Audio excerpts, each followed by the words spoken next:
pelajaran, dan lebih bagusnya agar kita berdoa bersama dulu. Silahkan Ajul, pimpin doanya. Sebelum kita belajar, marilah kita berdoa menurut agama dan keyakinan kita masing-masing. Doa dimulai.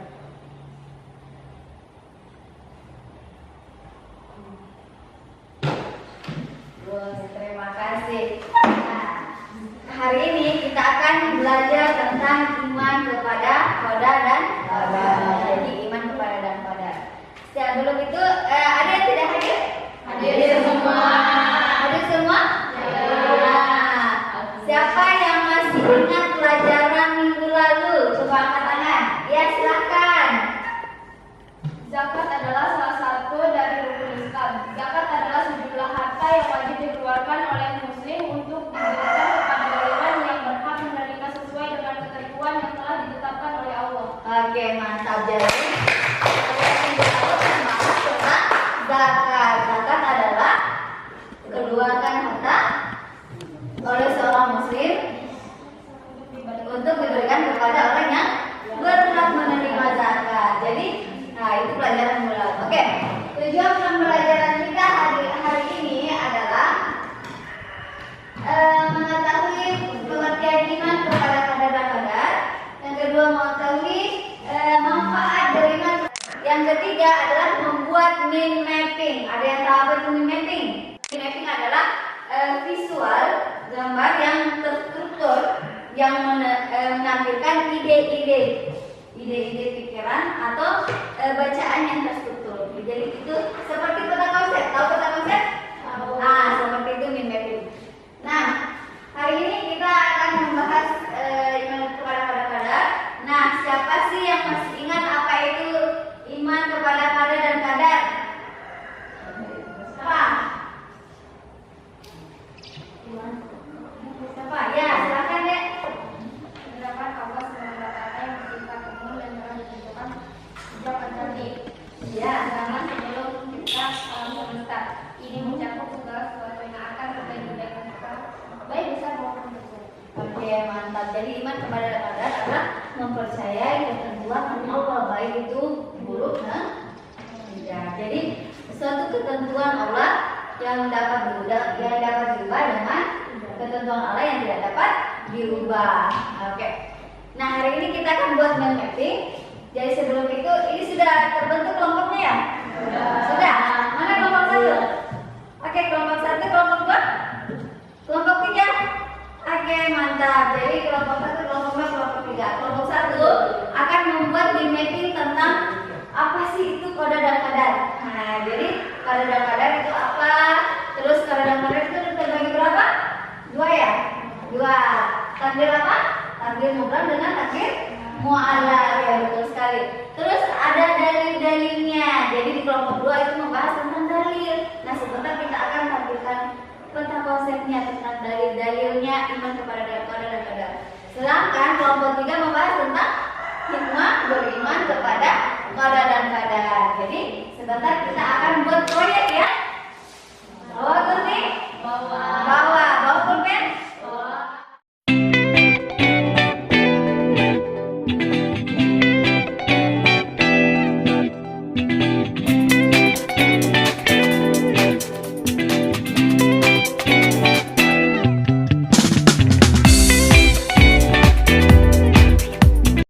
Jadi ingat ya dek, yang proyek yang kita buat ini itu 20 menit. Jadi 20 menit ya membuat proyek. Sebentar, ketuanya, mana ketuanya? Coba angkat tangan semua masing-masing ketua. Ya, ketua kelompoknya silahkan arahkan anggotanya. Ada yang menggunting mungkin, ada yang mencari, ada yang menempel, ya kan? Arahkan anggotanya supaya kerja cepat.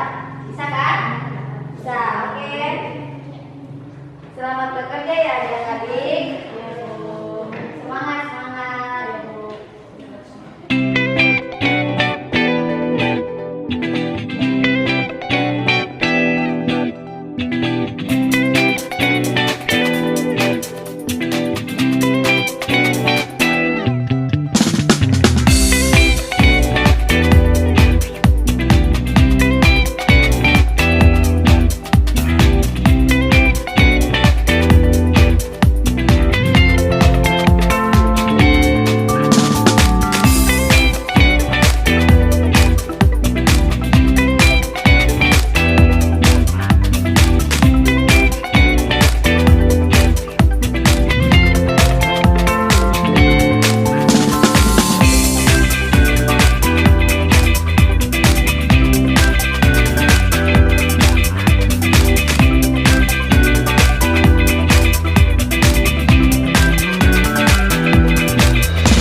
Makna iman kepada qada dan qadar.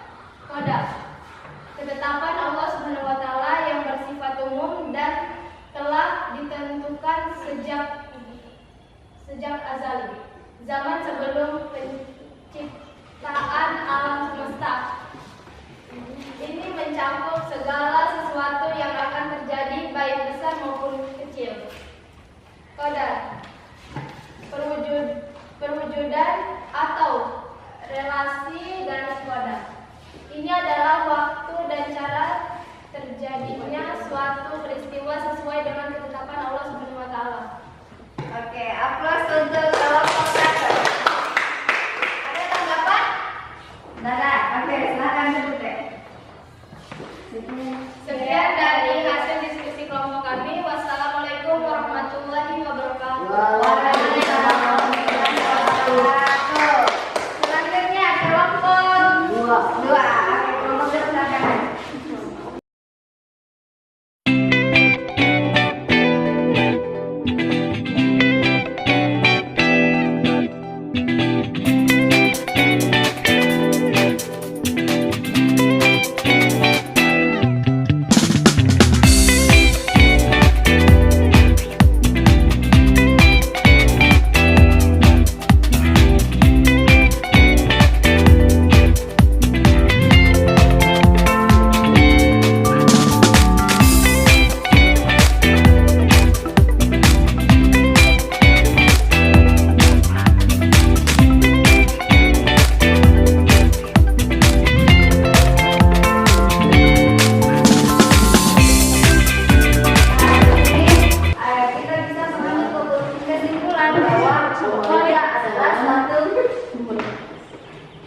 Qada adalah suatu ketetapan dari Allah yang tidak dapat berubah. Artinya sudah ditentukan sejak zaman azali. Sedangkan qadar adalah ketetapan Allah yang dapat diubah. Dalil-dalilnya tadi ada berapa? Ada 3 ya. Ya. Ada Quran surah An-Nahl ayat berapa? An-Nahl ayat 6. Terus Al-Qamar ayat 49. Terus Al-Hadid ayat 22. Oke, hikmah beriman kepada qada dan qadar ada satu tadi apa?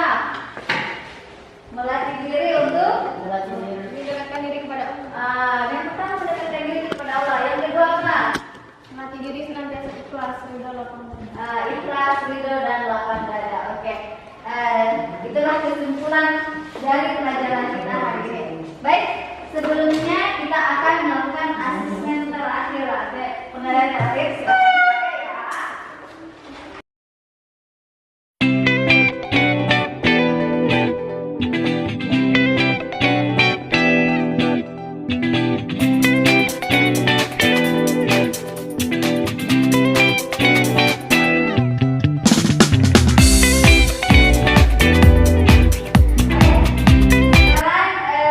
Inilah hasil asesmen dari adik-adik dan wow, masya Allah luar biasa, semua dapat 100. Nah, ternyata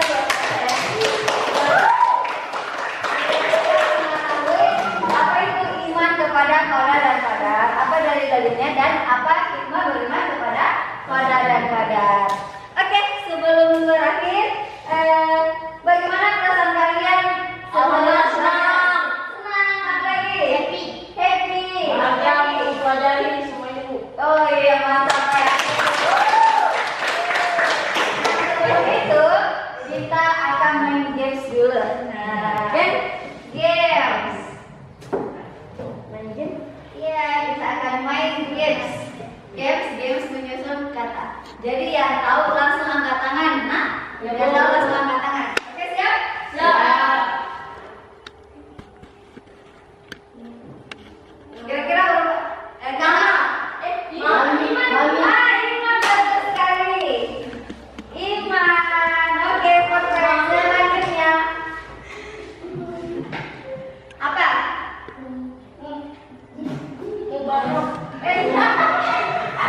Apa? Mubrak, betul sekali.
jangan lupa pelajaran selanjutnya tentang puasa. Jadi adik-adik cari materinya di rumah, apa sih itu puasa, oke? Baik.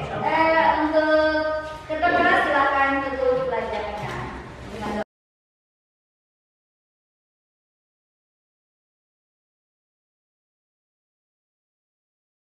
Oke, assalamualaikum warahmatullahi wabarakatuh. Waalaikumsalam warahmatullahi wabarakatuh.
Assalamualaikum warahmatullahi wabarakatuh. Waalaikumsalam warahmatullahi wabarakatuh. Semangat pagi. Pagi. Ya, oke. Bagaimana kabarnya hari ini? Alhamdulillah, analisis, kombasis, yes. Masya Allah, semangatnya luar biasa ya. Ya. Apakah ada yang tidak hadir hari ini? Ada semua. Ada semua. Ih, mantap ya, luar biasa. Terus alangkah lebih baiknya sebelum kita mulai pelajaran, mari kita berdoa bersama. Silakan ketua kelas pimpin doanya. Seluruhnya ada bersiap gerak. Sebelum kita belajar, mari kita berdoa menjaga kepala dan kepercayaan masing-masing. Doa selesai.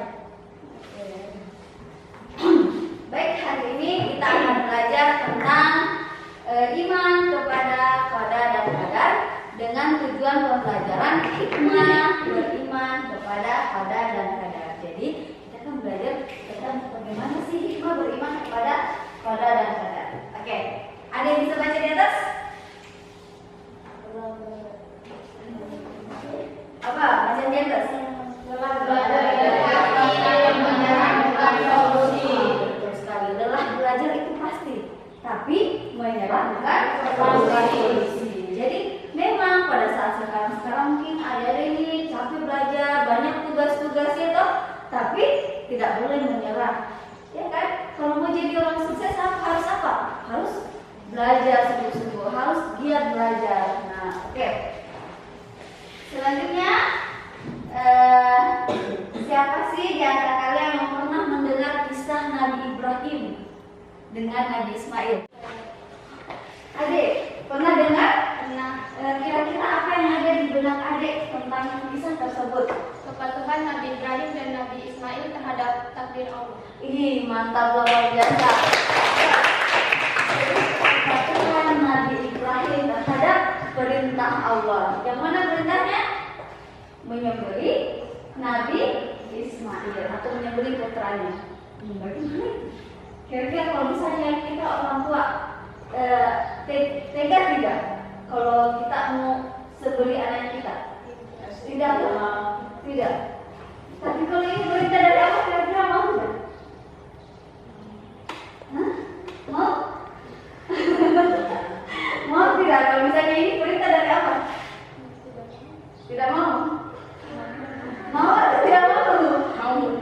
Waduh, Jadi itu kapasitas imannya. Kalau Nabi Ibrahim dia langsung mengiyakan meskipun awalnya masih ragu-ragu, tapi dia langsung mengiyakan. Ini perintah dari Allah, berarti perintah dari Allah harus dikerjakan. Oke. Sebelum kita melanjutkan lagi, kita akan melihat video tentang kisah Nabi Ibrahim dan Nabi Ismail. Nah, sebentar adik-adik akan mendiskusikan apa makna yang bisa kita petik dari video tersebut dan apa relasinya tentang qada dan qadar. Paham? Oke, kita mulai ya.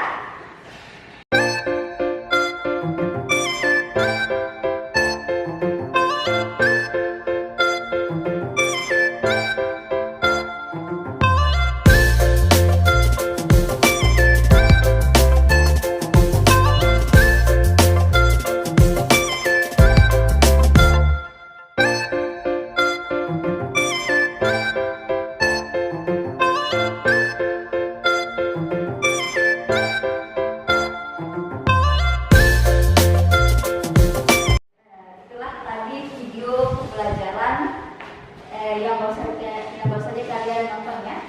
Sekarang kita akan membuat 3 kelompok. Jadi 3 kelompok. Masing-masing menghitung dulu.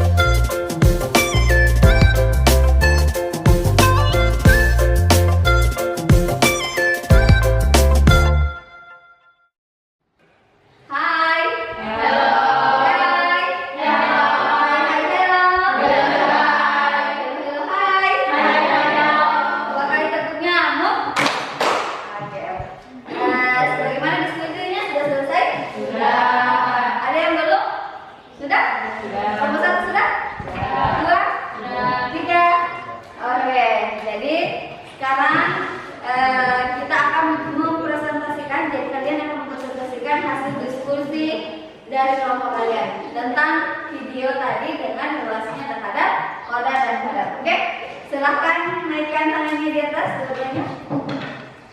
Naikkan tangannya dua-duanya. Oke, silahkan diputar, putar. Dalam hitungan ketiga, tunjuk kelompok yang akan naik presentasi dulu. 1, 2, 3.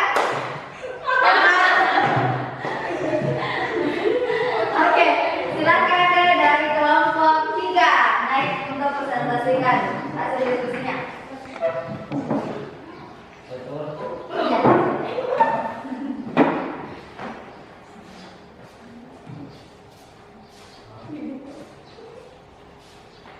Salam dulu. Assalamualaikum warahmatullahi wabarakatuh. Waalaikumsalam warahmatullahi wabarakatuh. Saya akan mempresentasikan hasil kelompok kami dari kelompok 3. 1. Ujian yang dihadapi Nabi Ibrahim dan Nabi Ismail. Ujian yang dihadapi adalah perintah Allah kepada Nabi Ibrahim alaihissalam untuk menyembelih putranya Nabi Ismail alaihissalam yang merupakan ujian yang sangat berat, terutama karena Nabi Ismail adalah putra yang sangat dinantikan oleh Nabi Ibrahim.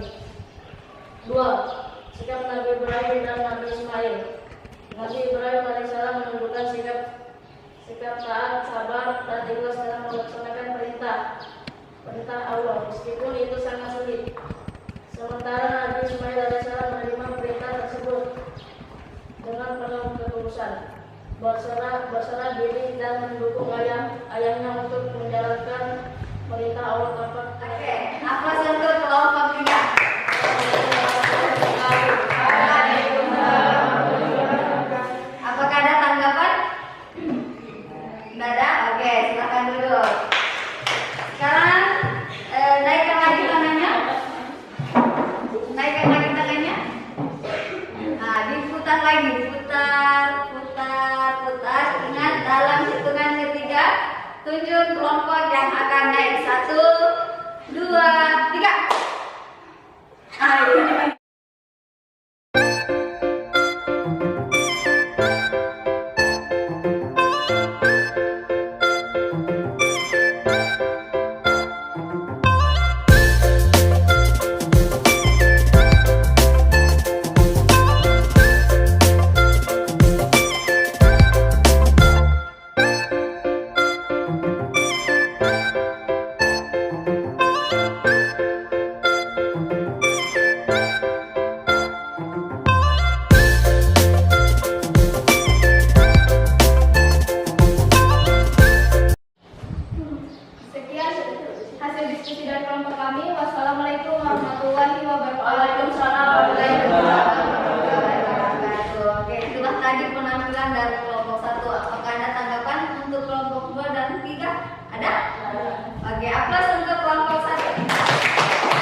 Oke, sekarang selesai semua presentasi.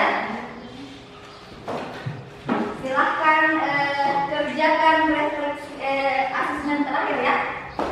Silahkan kerjakan asesmen terakhir.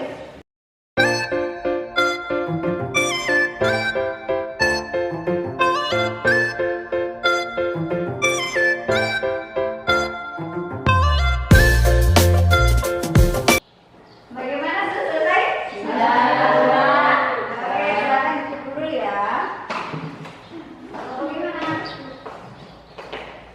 Ini. Oke, dari video tadi kira-kira apa sih yang bisa kita simpulkan? Yang pertama, betul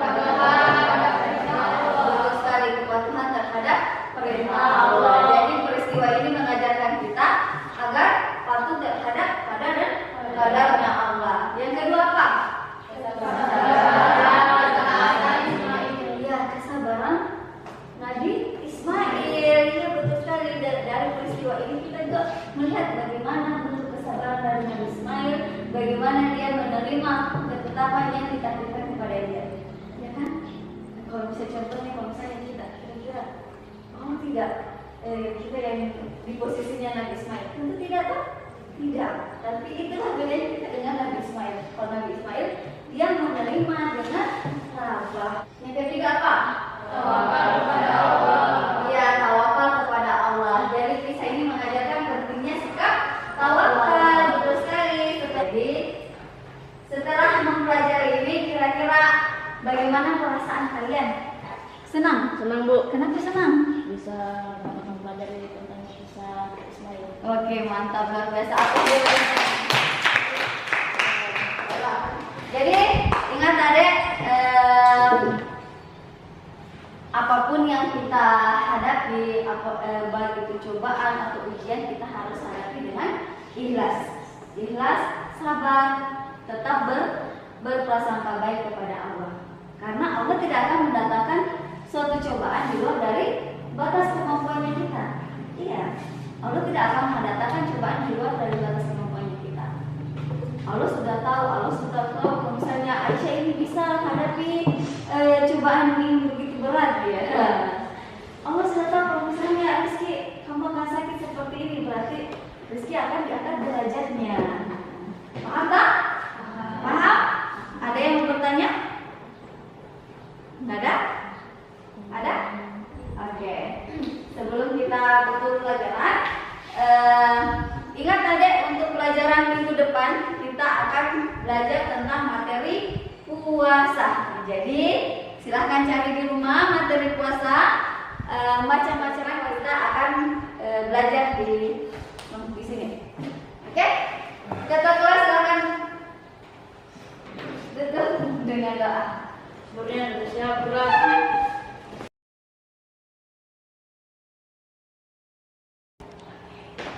Assalamualaikum warahmatullahi wabarakatuh.